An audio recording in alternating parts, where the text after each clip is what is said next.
Good afternoon. This will be a brief update on the case of Jocelyn Nungaray and the arrest and charging of Johan Jose Martinez Rangel and Franklin Pena. Today, was it Pena that was? Franklin Pena was arraigned, his bond set at $10 million. The charge is capital murder of a child between 10 and 15 years old.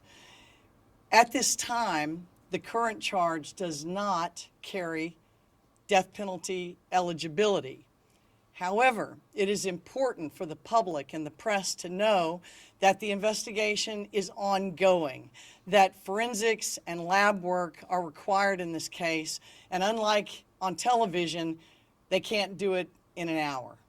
So we'll look forward to the results of the tests that are being run on the evidence in the case. And should those tests produce evidence that would support a charge of sexual assault, or should other evidence be brought forward that supports a charge of kidnapping, both underlying offenses would make this capital murder and these individuals death penalty eligible. Make no mistake, this is a horrific crime. And when we take charges, we do it based on the evidence we have at the moment. We look forward to working with our lab, continuing to work with our investigators, and it's obvious that Jocelyn had a loving family. The support that they've shown will continue because their daughter, like all of our children, was one of our most vulnerable citizens. And we have to protect our most valuable resources, our kids. So our hearts go out to the Nungaray family. I want to bring up at this time Alexis Nungaray, Jocelyn's mother, for a few words to you. If there are questions about the case that we can answer, then our lead prosecutor, Megan Long, will be available to answer it. She is assisted by Elizabeth Lieberman, who is here but in the back. These are the prosecutors who will be handling the case. They'll be back tomorrow for the arraignment of the second defendant, Johan Jose Martinez Rangel. Alexis? First and last name spelling? Yes, first name is Megan, M-E-G-A-N. Last name is Long, L-O-N-G. And Elizabeth Lieberman. And she'll have to tell you where the I's and the E's go after this. All right. Alexis?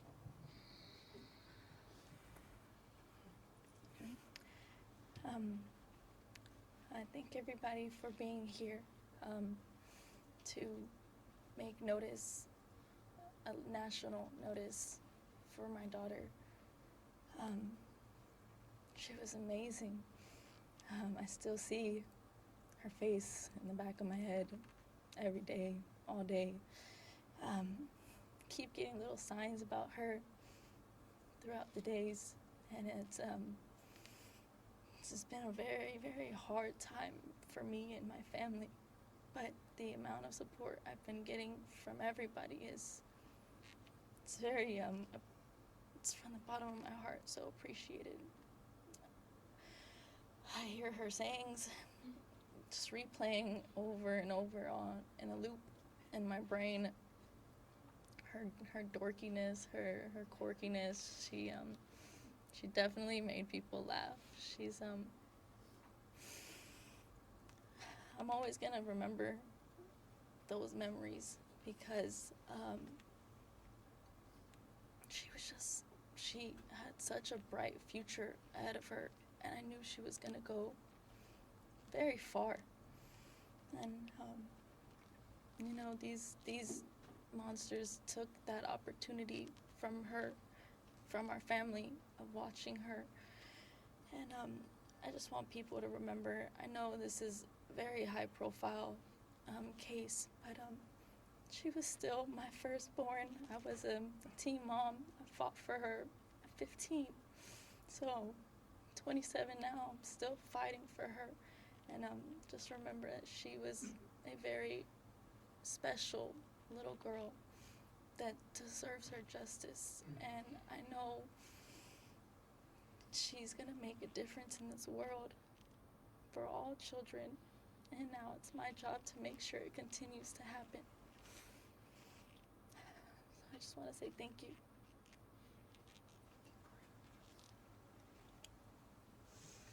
Anybody else? Okay.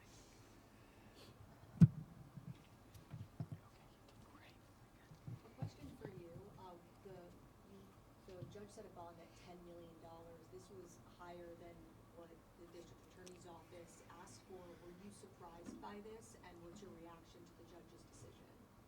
Well, my reaction is that I support bonds that are sufficient to hold high-risk defendants in custody while they're charged with violent crimes and awaiting trial. We need faster trials, and that's part of why we created a homicide division and asked the legislature to prioritize murders and capital murders, which they did.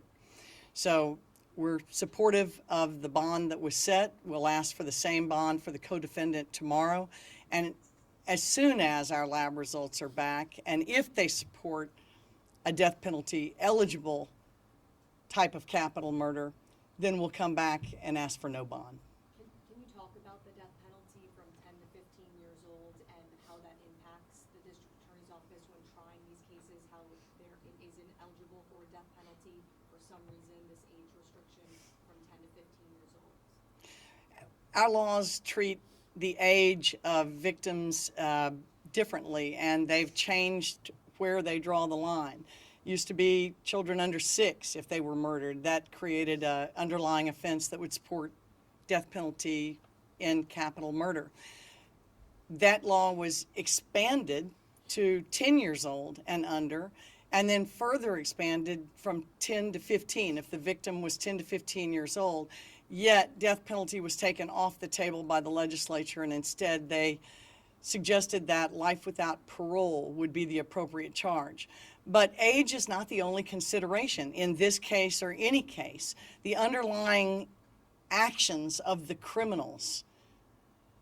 This victim was found, bound and without clothing from the waist down in the water, and we just think that there's a good possibility.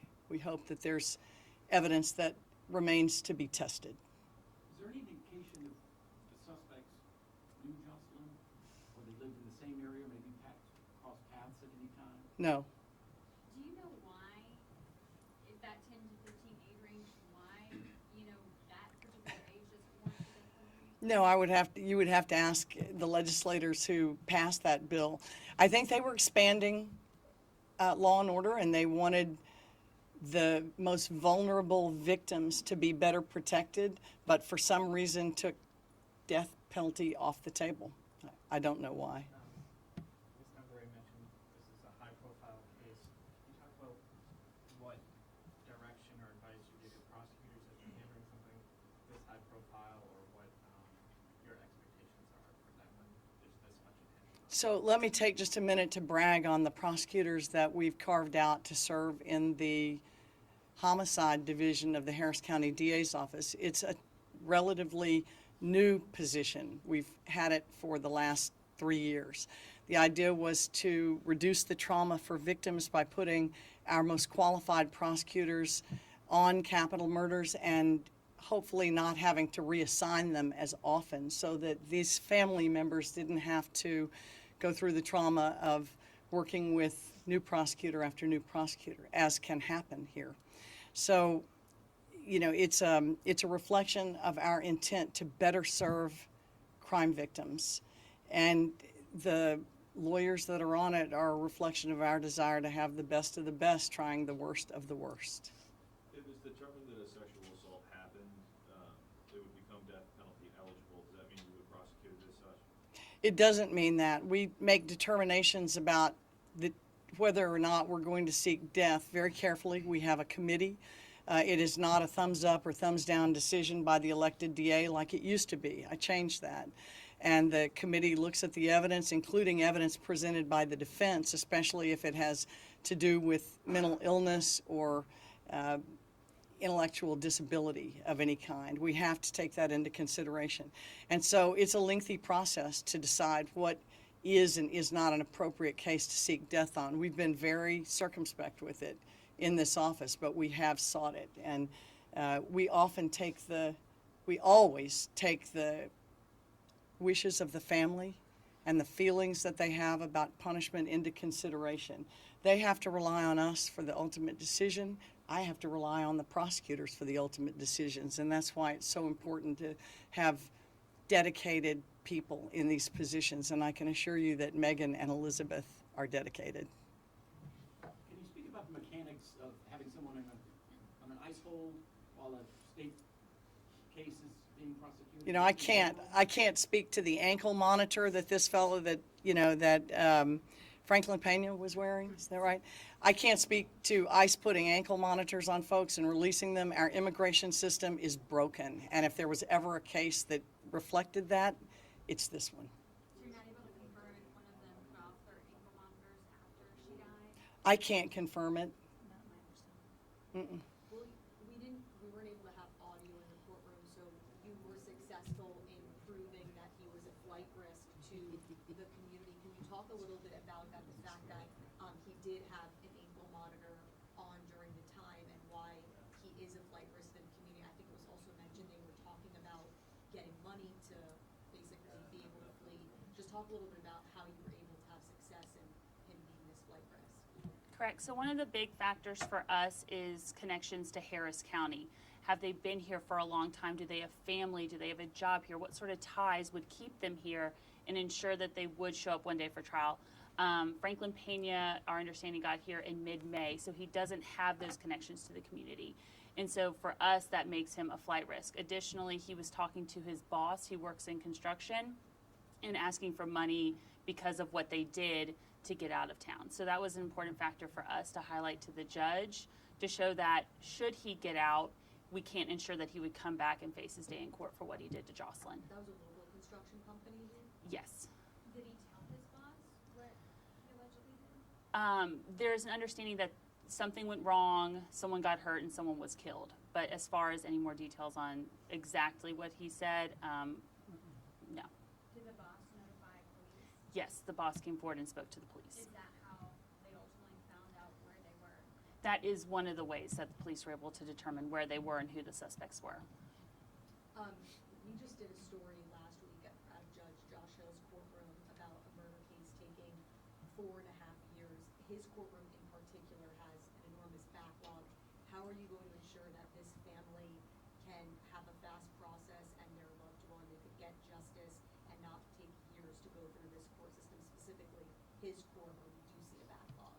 For us, it's really important to, as soon as the case comes in, to start working, to get essentially our boots on the ground.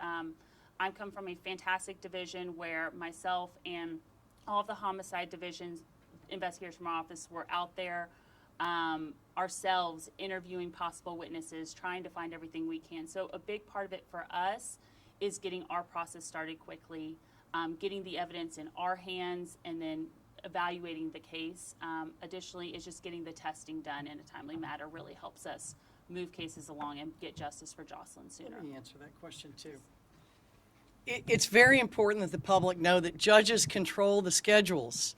Judges tell trial lawyers what day we're going to trial. Judges decide if continuances will be granted. Judges decide if we've completed all of our discovery obligations. So we rely upon the courts for scheduling, and that's why I've suggested that we need faster trials, and that's why we sought that law change, why we created this division, and why these prosecutors, these are the prosecutors that want to go to trial. These are the prosecutors who object to the defense continuances. So we've got a lot of hard hitters and heavy hitters in homicide with a directive from me, John Wayne, to go try these cases now. Thank you very much.